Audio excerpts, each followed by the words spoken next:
pump the brakes on the Pinterest uh, photos, inspiration. You stepping on toes. Yes, yes.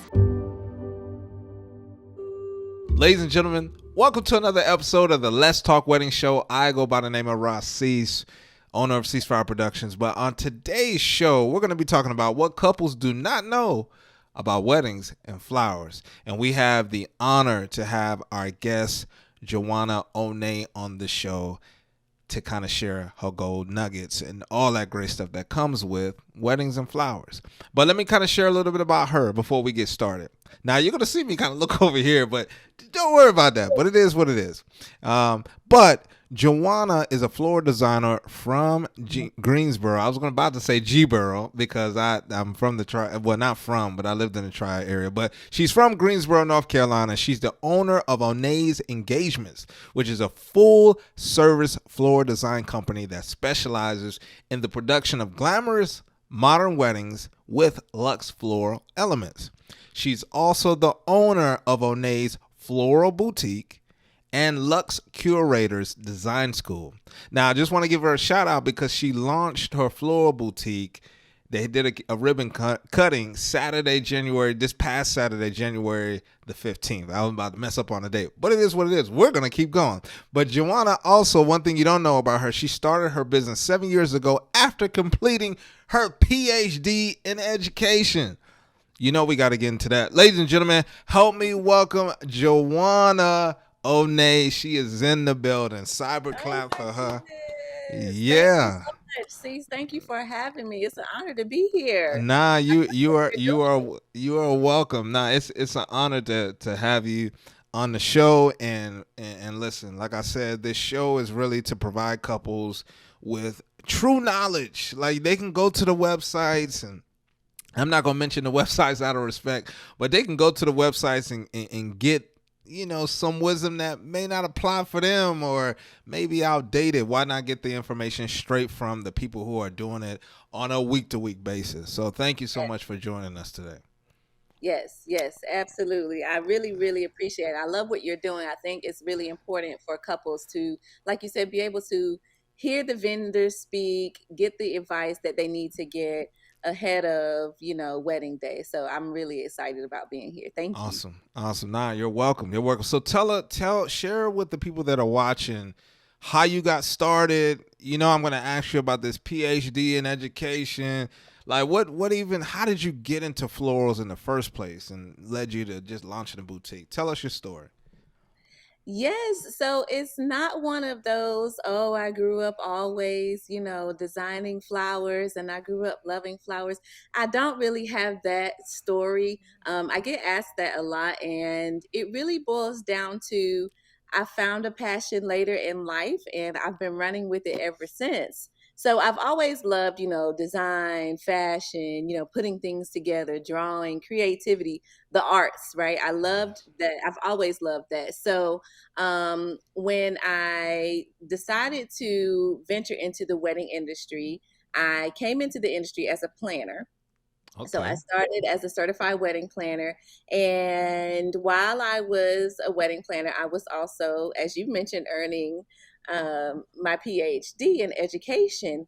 And each time I would be doing research, you have to do a dissertation and, all these hours of research, I would always have up my research tab, and then in the browser I would have up like all of this wedding stuff. So anytime I needed a mental break, I would go look at beautiful weddings. I would look at wedding designs and wedding styles and dresses, and I was always just drawn to the industry.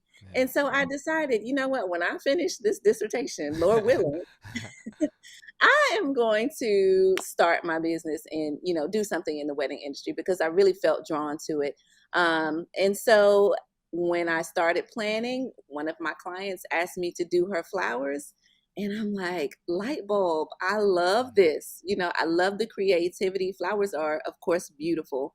But I love the creativity that you can use by transforming a space from nothing into this gorgeous thing. It's like magical, right? So I said, I think I want to do flowers. This is what I really want to do, and we did both for a while. We offered planning services and floral design for a while, but For me, I'd rather be, an expert in one area and really concentrate in that area. So a few years afterwards, we dropped the planning service and we've been floral designers ever since, and the rest is history. So, Yeah, yeah, that's amazing, and I'm glad that you said that. As far as just focusing on, what you're great at, like what is it that you do. That is fantastic. Now, how did that go into? Were you a teacher before? Like, how do you yes, you were so you were a teacher? Wow. yes, I still teach. What? Well, yeah, yeah, you Absolutely. definitely do. Wow, PhD. Wow. That's amazing. But I'm so glad to hear that you followed your passion. Because Yes. it done led you to do amazing things, even down to the boutique. Now, what made you even take it to another level and get a boutique? Like, did the flowers kind of like, yeah, this is it. This is what I want to do. Is that what happened, or? That's what happened. I started designing flowers in my garage. So started as a home-based business. And pretty soon the entire house was filled with flowers, boxes, decor. You could barely even move in the house.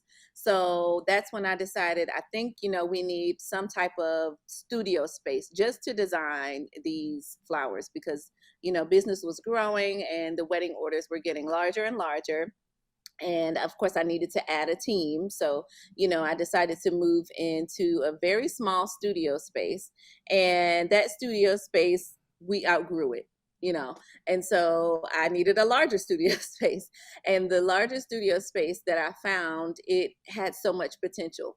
And so we decided to do some renovations to the front half of it, and I said, well, you know what, I think this would be a great place to actually have a floral boutique, have a place where people can come get some content creation inspiration and actually purchase flowers from a storefront. And it's perfect because it's in downtown Greensboro. And so it's been a long time coming. We were in the space for about a year and a half before the grand opening. So it didn't happen overnight, but we got here. Well, congratulations.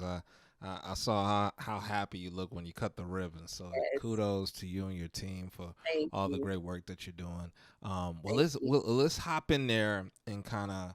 My first question for you are like, what are two of the biggest misconceptions when it comes to weddings and flowers? Yes. So one that is really trending right now is that the misconception that silk flowers, are much more cheaper or inexpensive than real flowers. Talk about it. Yes. So that is definitely a myth. And it's a myth because when you're talking about floral design and you're talking about these large arrangements, yes, you may offset the cost of a fresh versus a silk stem by $1 or $2 or 50 cents, maybe. In some cases, you may find that a nice looking silk flower is even more expensive than a fresh flower. But what you're really looking at with these beautiful arrangements that you see is not necessarily the type of stem, but the volume of stem, the number of stems that are used to create this piece. So 1,000 stems in one arrangement is expensive, whether it's silk or fresh. So, Yeah. I think that that's a misconception. And yes, you can offset the cost somewhat, but when you're talking about thousands and thousands of dollars, that's not going to make the difference It's with not. a silk versus a fresh flower. So I think that's definitely a strong misconception that I'm seeing more and more nowadays. And it's understandable, but you don't want to use dollar store silk flowers. You want to make sure that you're using flowers that look like real flowers, so that way they photograph well, they blend beautifully with all of the other decor. So yeah, definitely a misconception. Wow. Wow. Yes, What's the second one that you see a lot right now? Or not even a lot, what you've seen in the past that sometimes you got to enlighten couples on. yes. So I would say another misconception is that you don't need a planner. Oh. Oh. That is a misconception that it has been around for quite some time. Okay. And, as wedding vendors, we love a good planner, Yeah. right? And so I Agreed. get couples, brides all the time who want this elaborate design. They want this, floral designer. They're spending a nice amount of change for the flowers and the design and the look. But they're doing all the planning themselves and they've got like 15 vendors. And I'm like, sis, you about to be stressed out, honey. You really need that planner because the planner will orchestrate everything. And we all, as vendors, work so much better together when we have a planner who is professional, who communicates well, and who advocates for that client. Mhm. And trust me, you feel much better as a client when you have a planner. You don't have to worry about so many moving parts that really rush together towards the end as you get closer to the wedding day. It's fine for the first, 7 months, you can do it. But once we start getting into that last quarter, Yeah. you feel it. Yeah, you're definitely right about that. So we were interviewing. There was another episode that we did where we interviewed some planners, and they mentioned how I'm not really going to bring up what she said, but I kind of want to bring up part of what she said. She was talking about how you can hire a designer and a floral designer, and I didn't even know that like planners design, but there's also floor designers that have that skill that design what everything is gonna look like. So that leads me to my question of when should a couple hire a floral designer, and is that something that they should include in their decision, like your ability to design or how well the floor designer works with the planner to come up with a design? Tell me a little bit about that. Absolutely. So, yes, I do think that it's important to know what service you're purchasing with your Okay. packages with your vendors because there are some planners who also offer design. There are some planners who also offer floral design. And so, when you have sort of that cross offering of services, I always suggest that you hire your planner first. Okay. And if that planner also offers design, and you like their look, their style, and you purchase design, then you'll bring on a florist who will follow the lead of that planner slash designer. But there are some planners who say, "Listen, I plan. I'm coordinating. I'm very logistical, but design is not my thing." Okay. And then that's when you would embark on either getting a floral designer or a designer and a florist. So there are different elements. It's just important to know which service you're purchasing with the packages of your vendors. And we work together. I mean, a lot of times the planner who's also a designer and the floral designer, you're working together to create this moment. So making sure that you have vendors who work well together, which we all should. That's good. And I would say for the most part, we do. That is important. But I think you should hire your planner first. And then your floral designer thereafter. I like the 10, 12 month mark. Hmm. Once you get a little further out, it's kind of you can hire someone further out, but it's kind of difficult to be decisive when you're 2 years away from your Yeah. wedding, right? Yeah. So I think planner 12 to 15, and then your floral designer florist about 10 to 12 months out. Wow. One thing that I like that I kind of want to pull out a little bit, the importance of if you do hire a planner, the synergy of the planner and the floor designer, because like they're kind of working hand in hand and kind of, so like what if you don't have a planner? Like what if, like, let's just say you can't afford a planner. At this point, if flowers are really important to you, is it important to find a floor designer that has that skill? Do all florists have that skill to design weddings? Like, what's the difference between going down the street to just get a florist and I don't have a planner, so I need to make sure my designer has that skill? Like, what questions do you ask? Like, Yes. So I think it's important to understand the services that they offer. And so design is a service, floral design or floristry is also a separate service. So the difference would be that with our company as a design service, we can offer, floor plan coordination, color scheme coordination, your linens, your lighting, your draping, your chargers, your place setting, all of those other elements that are a part of the look of your day. Okay. We also provide and coordinate in addition to the flowers. And then you have the team who comes in, sets everything up, then comes back at the end of the night and, tears it all down. So that's, your designer. They're designing, they're arranging, they're doing all of the things that make your wedding look the way it looks. Your florist is concentrating on the flowers. Okay. They will bring the flowers, the centerpieces, the bouquets, the corsages, the boutonnieres. There may be some ceremony altar florals that are added, reception florals that are added. They will do that, but they may not necessarily be providing or coordinating your linens, your draping. They may not do your floor plan. They may not help your color scheme coordination or your day of stationery, all of those other elements that people look at. Yeah. That florist may not do that, that traditional florist. That is awesome because you just blessed me because I work in the industry and I couldn't really tell the difference because it like and that's important for the couples to know because if I'm in the industry and I was confused and you just kind of opened up my eyes like I wonder how this because you got planner and you can understand this because you were a planner, you got planner, designer, and I'm talking about functions, and Mm-hmm. then florist. So Yep. florist just flowers, designer deals with flowers and decor, Yeah. and planner execution of the day, but some planners have the other functions as well. Yep. So just because you're hiring a florist, that doesn't mean that they're a floral designer. Yes.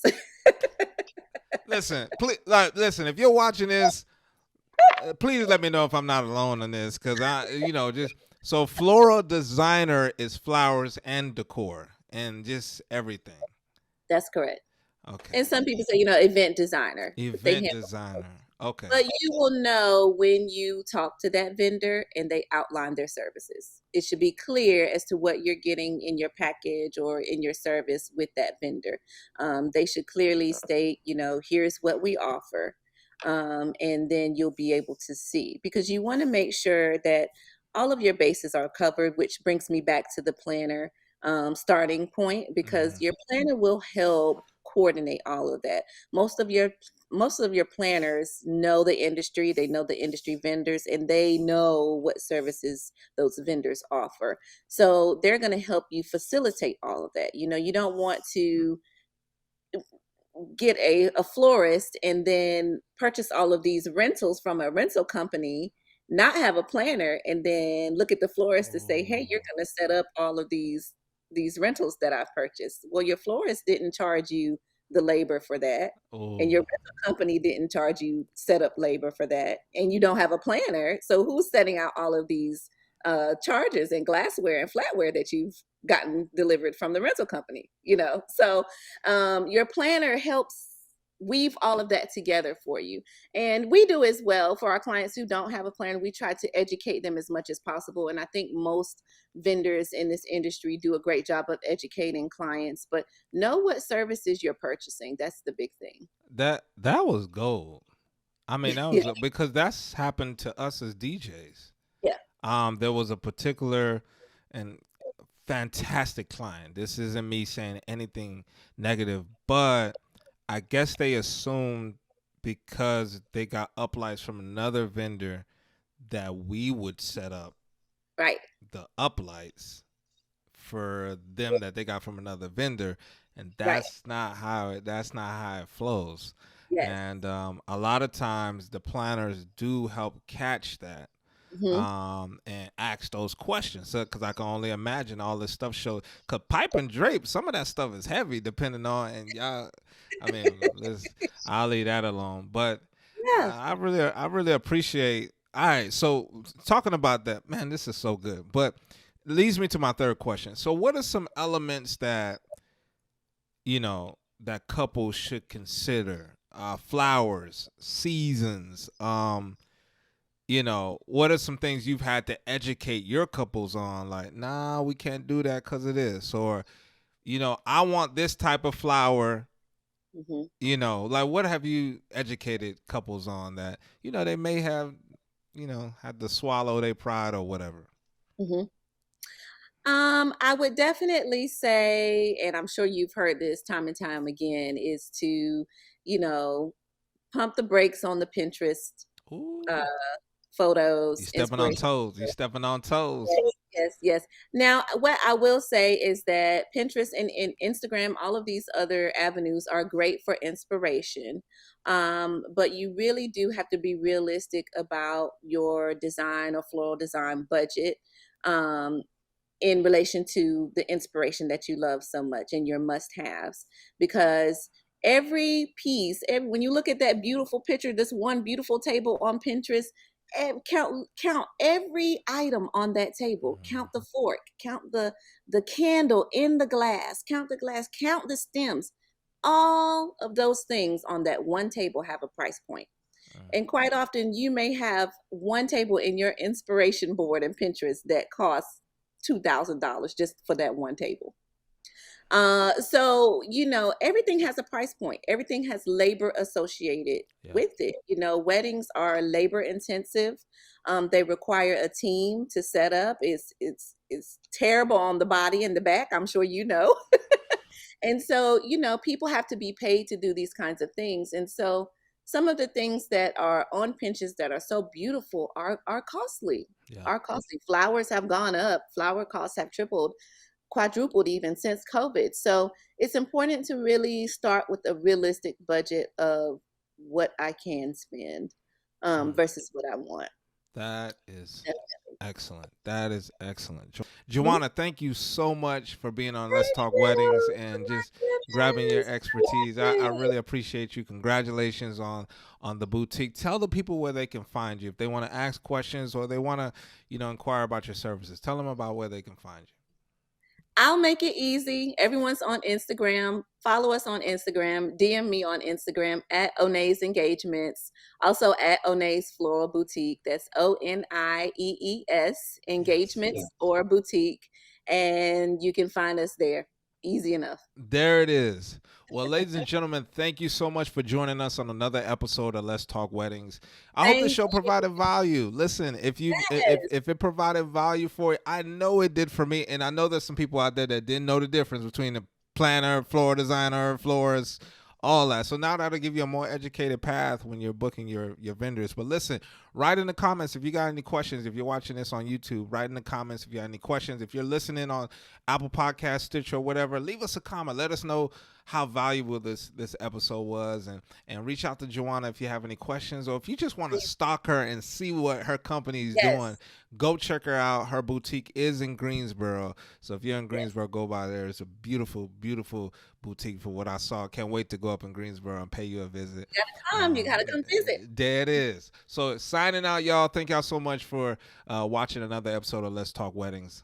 Yeah, have a good one.